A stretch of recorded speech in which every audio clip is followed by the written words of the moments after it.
देखो सर, टाटा की फील हो रहा है अब चलाने पे मारुति के बाद एकदम से टाटा पे जब कन्वर्ट? बहुत ज्यादा अंतर है। टाटा की तो बहुत अच्छी है, नो डाउट। मतलब 5 स्टार रेटिंग की वजह से कह रहे हो या किस वजह से? नहीं, मैं चला रहा हूँ इसलिए से मैं कह रहा हूँ। एक्चुअल इसलिए और कह रहा हूँ कि अभी कुछ दिन पहले का इंसिडेंट मैं आपको दिखाता हूँ। एक स्विफ्ट वाला आ रहा था, गोल चक्कर था, मैं गोल चक्कर पास कर रहा था।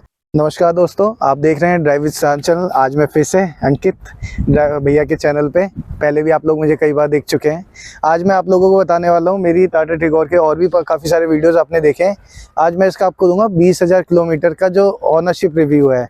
मैं इसके 20,000 किलोमीटर मैंने कैसे पूरे किए हैं, उसके बीच में क्या क्या चीज़ें मुझे अच्छी लगी हैं, क्या हुआ मेरे साथ, वो सारी चीज़ें लेके। पर ये अंकित, पहली बात 6 मंथ में 20,000 किलोमीटर है। हाँ, 6 मंथ में आप फुली यूज कर रहे हैं कार का? मैं पर डे की रनिंग, इसीलिए मैं इसी पे गया। मैं सीएनजी, मेरे बेसिकली यही था, मारुति पे नहीं जाना था मुझे, मेरे पास और कोई ऑप्शन नहीं था क्योंकि मेरी रनिंग बहुत ज़्यादा है, इसीलिए मैं इसी पे आया था, टाटा टिगोर पे। तो फ्रेंड्स, कुछ डाउट्स आ रहे थे लोगों के, जैसे कि इसका ग्राउंड क्लियरेंस कितना है, मेंटेनेंस कितनी है, सर्विस कैसी है, बिल्ड क्वालिटी कैसी है, वाइब्रेशन इंजन में कितनी होती है। तो देखिए, अब क्योंकि अंकित इसको 6 मंथ से ऑलमोस्ट चला चुका है, 20,000 किलोमीटर कम नहीं होता है गाड़ी को समझने के लिए, इसलिए हमें यह वीडियो लाना जरूरी था, क्योंकि मॉडिफिकेशन सबको बता दिया है कि इसमें क्या क्या किया था।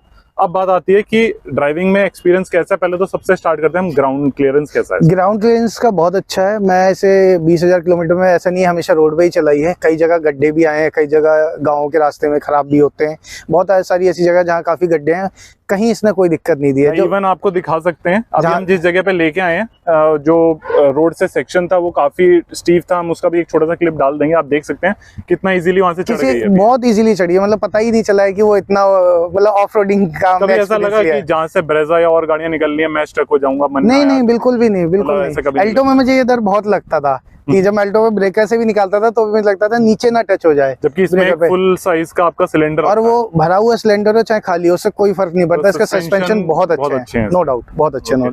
अच्छा, अब मैं बात करता हूँ जो जैसे आपने मॉडिफिकेशन में तो आगे तो ये आपने छोटे मोटे लाइट वाइट, मैं लाइट ही लगवाई थी। हाँ, लाइट लगवाई थी, उसके अलावा तो आपको आगे से कोई ऐसा कुछ काम कराया नहीं था? नहीं, वो फ्लोरिंग कराई थी, लाइट लगवाई थी, बस 1-2 चीजें यही कराई थी और कुछ खास नहीं था। तो अंकित, स्टार्ट करते हैं हम। जैसे लोगों का काफी क्वेश्चन आता है कि इनिशियल स्टेज में हमने कार ली, हमारी एवरेज बहुत कम आ रही है, लोग 140 किलोमीटर बता रहे हैं कि हमारा सिलेंडर जा रहा है। मैं स्टार्टिंग में बताऊँ ना, मेरे मन में भी यही डाउट था जब शुरुआत में ली थी। ये आपको भी था? बहुत ज्यादा, क्योंकि जिस दिन मैं कार लेके आया था मैं सिलेंडर फुल कराया था और मेरे हिसाब से मेरे इसमें 100 किलोमीटर भी नहीं चली थी, क्योंकि लोकल में ही था मेरा, खड़ी भी रहती थी, तो मुझे लगता था। फिर फर्स्ट सर्विस हुई, लगा कि बढ़ जाएगा, नहीं बढ़ा, फिर भी मुझे डाउट था। फिर सेकंड सर्विस कराई, तभी भी ऑलमोस्ट मेरा 120-140 के आसपास ही जाता था सिलेंडर, एक सिलेंडर जाता था। फिर मुझे लगा पता नहीं क्या चल रहा है। फिर लेकिन मैं जब से थर्ड सर्विस कराई है इस कार की, अब हाईवे पे जो पेट्रोल का एवरेज 12-13 का दे रही थी मेरी कार, हाईवे पे मुझे 20 का देती है, लोकल में कम से कम 16-17 का दे रही है। 16-17 और हाईवे पे 20 का। हाँ, मतलब अगर मैं एक एवरेज मानूं तो 18 के आसपास आपका एक ऑन एवरेज। हाँ, हाईवे पे तो, हाँ, पेट्रोल पे हाईवे पे एग्जैक्ट 20 का है मेरे मीटर पे, मैंने देखा हुआ है, बस मैं वीडियो नहीं बनाया था उस टाइम पे, लेकिन ये कंफर्म है। और लोकल में मैं चलाता हूँ नोएडा के अंदर, आपको पता है ट्रैफिक भी है, कई जगह स्लो भी चलना होता है।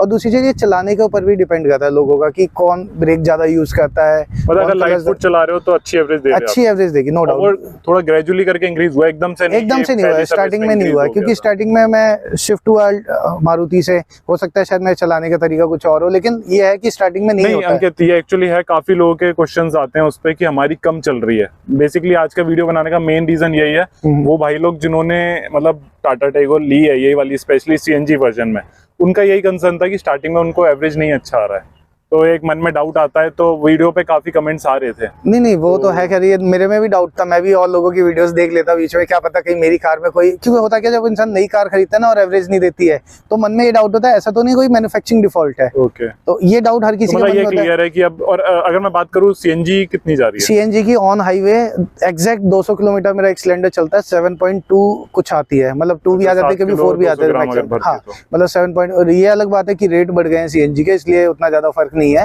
लेकिन 200 किलोमीटर एक सिलेंडर पे चलती है, डेफिनेटली चलती है। जो पहले अराउंड 120-110 पे, हाँ, 120-130 के आसपास की थी, वो अब बढ़ गई है। ठीक है, जब से सर्विस कराई है। आप कह रहे हो कि थर्ड सर्विस हो गई आपकी? हाँ, तो मेंटेनेंस वाइज मतलब क्या, जैसे पहली सर्विस कितने की थी, सेकंड? पहली और दूसरी सर्विस तो फ्री ऑफ कॉस्ट होती है, जो टाटा से कुछ नहीं लेता, लेकिन थर्ड सर्विस पे वो पहली और दूसरी सर्विस में कुछ करते भी नहीं है। मैं बेसिकली बहुत ज्यादा नहीं, चेकअप ही होते हैं, अगर कोई मेजर इशू आता है तब वो देखते हैं उसे। अगर मेजर इंजन ऑयल भी चेंज नहीं होता? नहीं, इंजन ऑयल चेंज नहीं करते। पहले में तो इंटरवल बताओगे भाई कितना कितना? मैं जो पहला गया था मेरा 1500 किलोमीटर पे था, जो पहला चेकअप था। उन्होंने बस इंजन ऑयल चेक करा, कुछ नहीं। सेकंड में उन्होंने टॉप अप कर दिया था थोड़ा सा, अगर इंजन ऑयल उन्हें कम लगता है तो वॉशिंग कर देते, टॉप अप कर देते, और आपसे पूछते हैं कि कोई इशू लग रहा है आपको, जैसे कहीं से कोई आवाज आए या ऐसा कुछ, तब वो उस चीज को इनिशिएट करते हैं, अदरवाइज वो नहीं करते। लेकिन थर्ड सर्विस पे सबसे पहले इंजन ऑयल चेंज करते हैं। वो पूरा इंजन ऑयल मेरे सामने निकाल के चेंज करा था उन्होंने, तो पूरा इंजन ऑयल चेंज करते हैं। और दूसरी चीज, ब्रेक आपको चेक कराने चाहिए, क्योंकि होता है क्या है, मेरी कार तो बहुत ज्यादा चल गई है, 19 पॉइंट समथिंग चल रहे हैं, ऑलमोस्ट 20 के आसपास है, तो मेरे ब्रेक शू खत्म हो रखे हैं।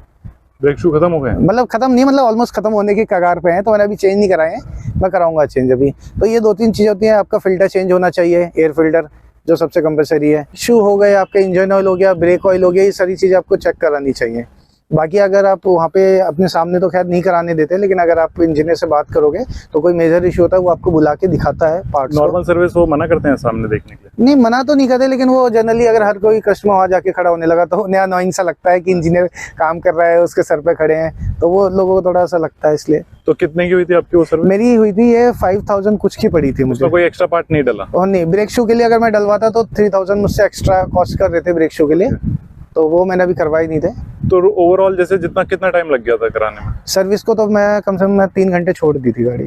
छोड़ दी थी? हाँ, मैं सर्विस सेंटर में छोड़ के अपने काम से चला गया थोड़ी देर के लिए, फिर आ गया था, फिर आके मैं चेक करी। मतलब ओवरऑल सर्विस से खुश हो? हाँ, मतलब जब मिली कार में कोई नहीं, वो जब कार सर्विस होके मिलती है तो एकदम ऐसा लगता है नई निकाल के ला रहे हैं।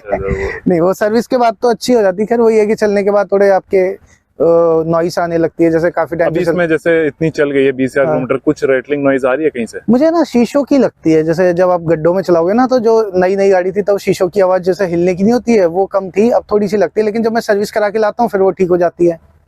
अब मुझे नहीं पता कि वो कुछ ऐसा पार्ट है। नेक्स्ट टाइम आप ये अपना सर्विस पे हाँ, ये मैं बताऊंगा, क्योंकि मुझे पहली बार लगा कि ठीक है, ठीक हो गई है, जरूरत नहीं पड़ी।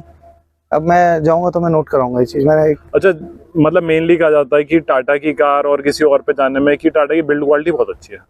देखो सर, टाटा की फील हो रहा है अब चलाने पे, मारुति के बाद एकदम से टाटा पे जब बहुत ज्यादा अंतर है।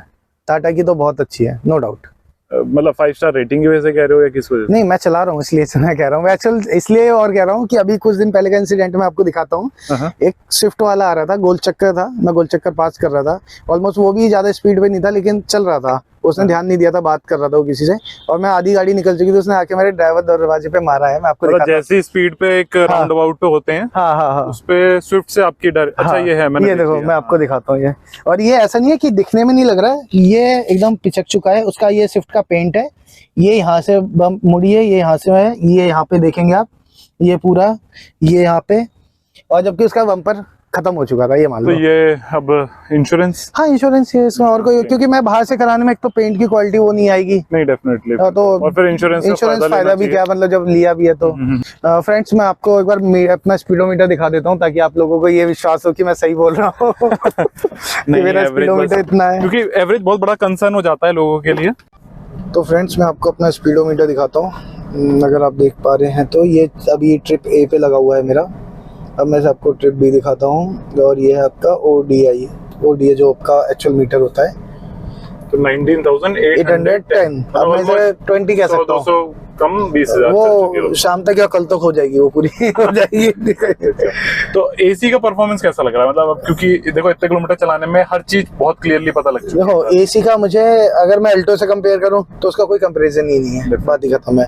इसमें मुझे एक चीज अच्छी लगती है, जैसे अल्टो में होता था ना, अदर मैनुअल में होता है कि आप पहले एक बार फैन कम करो, फिर तेज करो, फिर एसी हमेशा चलता रहता है, उसमें फैन का खेल होता है। इसमें क्या है, आपका टेम्परेचर का खेल है। मैं आपको दिखाना चाहूंगा, ऑटो की वजह से। हाँ, ऑटो की वजह से। यहाँ पे देख रहे हो 26 डिग्री सेट कर रखा है, मैं से यहाँ से 27 भी कर सकता हूँ। अगर मुझे ठंड लग रही है ना, मैं 28 कर दूंगा। वो फैन अपने आप उसको फिर फैन अपने आप कम हो जाएगा। अगर जैसे 28 या 26 पे कर दिया है मैंने, और फैन 2 की स्पीड पे है, तो अपने आप 4 हो जाएगा, या अपने आप 6 हो जाएगा। जैसे टेम्परेचर अपने आप मेंटेन कर लेगा, 1 हो जाएगा लास्ट तक। बट ओवरऑल कभी ऐसा लगा, क्योंकि अब देखो तुम पीक गर्मी में चला चुके हो कार को, लगा कभी कि मुझे पीछे पता ही नहीं चला, पीछे अब- वाले को इवन रियर एसी वेंट ना होने के बाद भी कभी गर्मी का एहसास नहीं हुआ। बस ये आपको ये सेट करके रखने पड़ते हैं, थोड़ा इनका खेल है। अगर मैं ये दोनों को यहाँ पे सेट कर दूं, इतनी अच्छी थ्रो पीछे जाती है कि पीछे वाले को पता ही नहीं चलता है। किसी भी एंगल से अंकित रिग्रेट होता है कि मैंने टाटा पे इस पे मूव किया मैं, या फिर मेरे को डिजायर मुझे एक नहीं रिग्रेट तो नहीं होता, ये तो मैं कभी सोच भी नहीं सकता कि मुझे टाटा गलत ऑप्शन था, लेकिन मैं ये जरूर सोचता हूँ कि टाटा को एक थोड़ा इम्प्रूवमेंट कर सकती थी इसमें। अब वो इम्प्रूवमेंट में क्या है? 3 सिलेंडर की जगह 4 सिलेंडर इंजन। मतलब नॉइज लगता है कि नहीं, नॉइस नहीं लगता है। अच्छा, लेकिन ये है कि आजकल ये टेक्नोलॉजी 4 सिलेंडर पे चल रही है, जैसे आपका 3G और 4G कह सकते हैं आप उसे। 3 सिलेंडर इंजन पुरानी टेक्नोलॉजी है जो टाटा आज भी यूज कर रही है, और 4 सिलेंडर इंजन टेक्नोलॉजी नई है। प्लस इसमें जो अभी आपको बैठे होंगे, नॉर्मल मैंने रेस छोड़ रखी है, हल्का क्या हूं की आवाज आ रही है, बहुत हल्की सी आवाज है।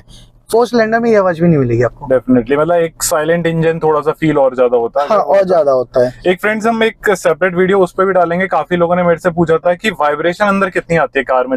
टाटा टाइगो ले रहे हैं या जिसने ये सुना है कि मतलब क्योंकि ये 3 सिलेंडर इंजन है तो इसमें वाइब्रेशन ज्यादा है, वो एक हम आपको क्लियर कर देंगे उस वीडियो के माध्यम से।